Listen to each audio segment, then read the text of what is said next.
The Forgotten Birthday. It was a quiet morning in a small town. The sun was soft, and the birds were singing in the trees. In a little house at the end of the street, an old woman named Anna woke up slowly. She looked at the calendar on the wall and smiled. "Ah," she whispered, "today is my birthday." Her hands trembled a little as she touched the date. She was turning 75. Anna lived alone. Her husband had passed away many years ago, and her two children, Tom and Lucy, now lived in the big city. They both had families and jobs, and they rarely visited. Still, Anna loved them dearly. She always said, "They are busy, but I know they love me." She remembered when the house used to be full of laughter, the smell of pancakes in the morning, Tom's small footsteps running through the hall, Lucy's giggles when her father tickled her. The house used to be full of life.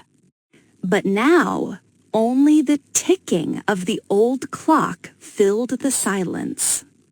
That morning, Anna made tea and put on her favorite blue dress.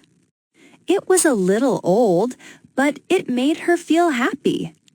She brushed her silver hair and smiled at herself in the mirror.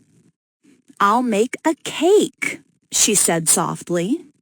"Maybe the children will call later." She went to the kitchen, mixing flour and sugar carefully.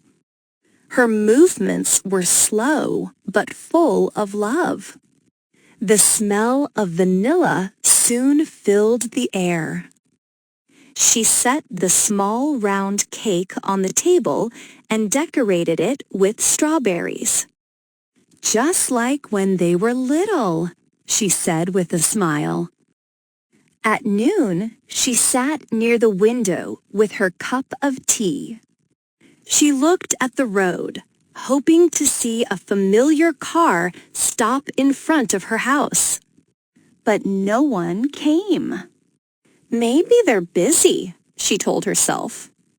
"They'll call in the evening." She waited. 1 hour passed, then 2. The afternoon sun turned golden. Still no phone call.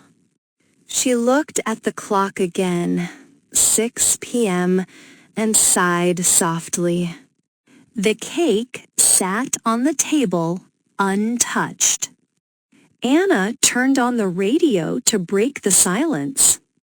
A cheerful song played, and she smiled faintly.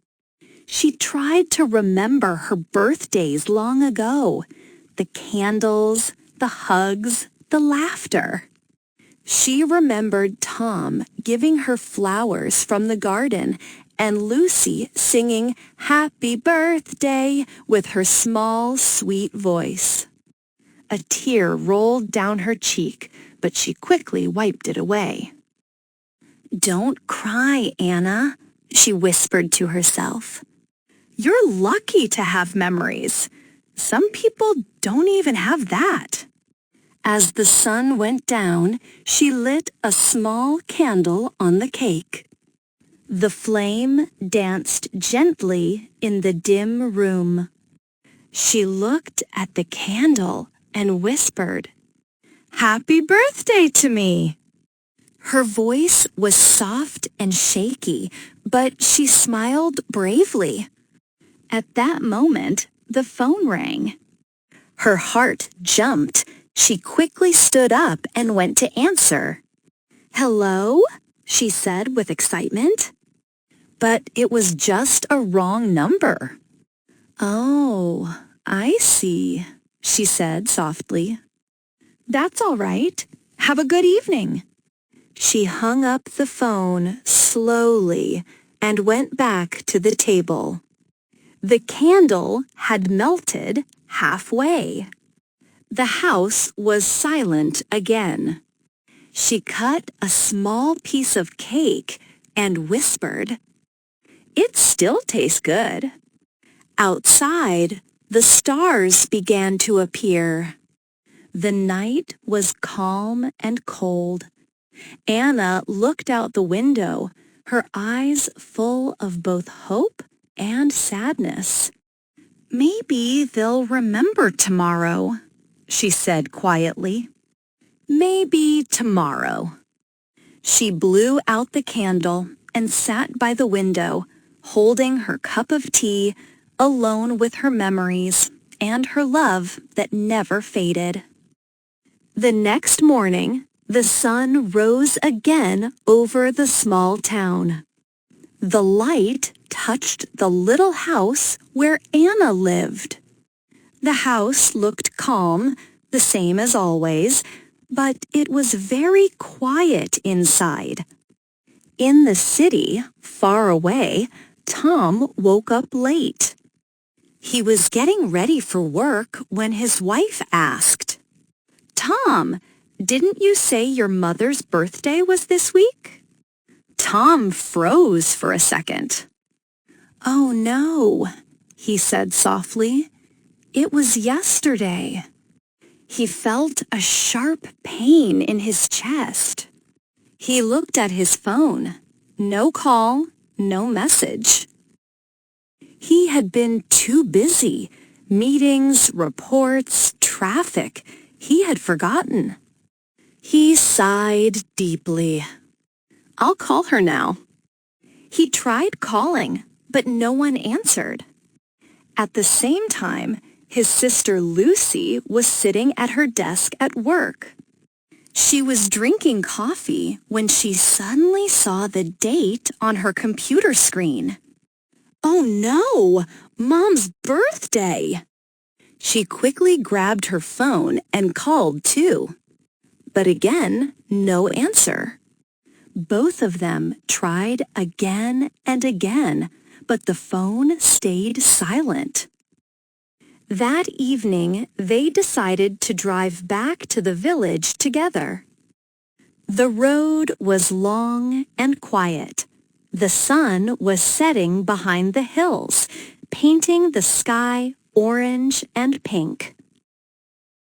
When they finally reached their mother's house, it was already dark. The front light was still on, and the door was slightly open. Tom called softly. "Mom, it's me, Tom. Are you home?" No answer. They walked in slowly. The smell of cake and vanilla still filled the air. On the table sat a small cake with one melted candle, and beside it, 2 empty teacups and a photo of the family. Lucy's eyes filled with tears. "She waited for us," she whispered. Tom looked around. Everything was clean and quiet, too quiet. He walked to the living room and found their mother sitting peacefully in her chair by the window, her hands resting on her lap. Her eyes were closed and a small smile was on her face. "Mom," Tom said softly, but she didn't move. The truth hit them like a storm. Their mother was gone. Lucy fell to her knees and cried. Tom stood still, his hands shaking. The room felt heavy, full of love and regret. On the table, they found a small note in Anna's handwriting. "My dear children, don't worry if you forget sometimes. I know you are busy, and I love you just the same. Remember to take care of each other. Love. Mom. Tom pressed the note to his chest. His tears fell onto the paper. She never stopped loving us, he whispered. That night, they stayed in the little house. They lit the candle on the cake again and sat quietly beside it. The flame danced gently, just like it had the night before. Lucy said softly, "I wish we had called her. Even one call would have made her happy." Tom nodded. We thought there would always be more time, but time doesn't wait. Outside, the wind blew softly through the trees, like a mother's gentle whisper. The stars shone brightly above the house. From that day on, Tom and Lucy promised never to forget again. Not birthdays, not holidays, not even an ordinary Sunday. They visited the village often, bringing flowers, food, and laughter. The little house was no longer lonely. It became a place of memory and love, a reminder of a mother who waited with a kind heart until her last breath. Moral of the story? Don't wait to tell someone you love them. Time passes quickly, and one day it might be too late.